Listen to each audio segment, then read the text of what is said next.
हिमालय की गहराई में स्थित घने जंगलों के बीच पराशर नाम के एक महान योगी रहते थे। पराशर का बचपन एक साधारण गांव में बीता था, लेकिन बचपन से ही उनका मन सांसारिक मोह माया से विमुख रहता था। वह हमेशा ध्यान, साधना और ईश्वर की खोज में डूबे रहते थे। किशोरावस्था में ही पराशर ने अपने घर परिवार और सांसारिक जीवन को त्याग दिया। उन्होंने हिमालय की ओर प्रस्थान किया और कठोर साधना के मार्ग पर चल पड़े। उन्होंने वर्षों ध्यान और तपस्या की। उनकी तपस्या इतनी प्रबल थी कि उन्हें अद्भुत योगिक शक्तियां प्राप्त हो गई। अब वे जल पर चल सकते थे, वायु को नियंत्रित कर सकते थे और उनकी दृष्टि मात्र से किसी भी प्राणी की गति थम जाती थी। उनकी इन शक्तियों के कारण उन्हें बहुत मान सम्मान मिलने लगा, परंतु इन शक्तियों ने उनके भी धीरे धीरे अहंकार का अभाव भर दिया।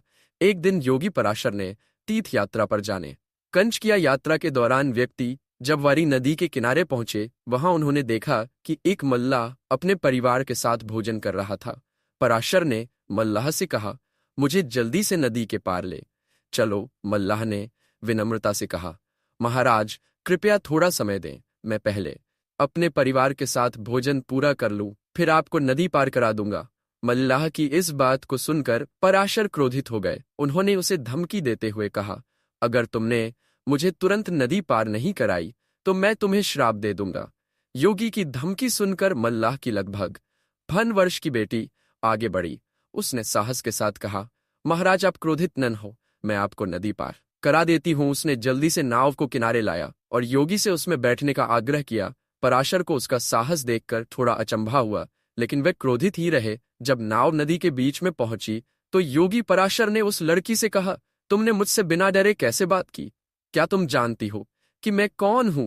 लड़की मुस्कुराते बोली, महाराज आप महान योगी हैं, आपने वर्षों की तपस्या से अद्भुत शक्तियां प्राप्त की हैं, लेकिन अगर आप इतने महान हैं तो क्रोध और अहंकार आपके भीतर क्यों है?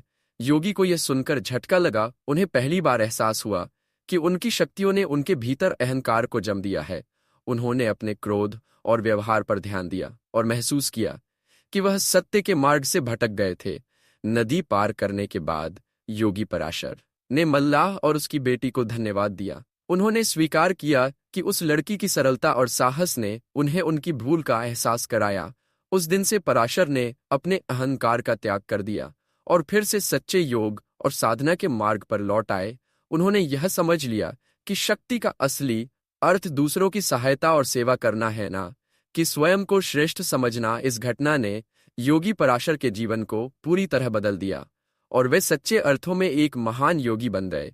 यह कथा हमें यह सिखाती है कि वास्तविक शक्ति नम्रता और सेवा में है, ना कि अहंकार और क्रोध में।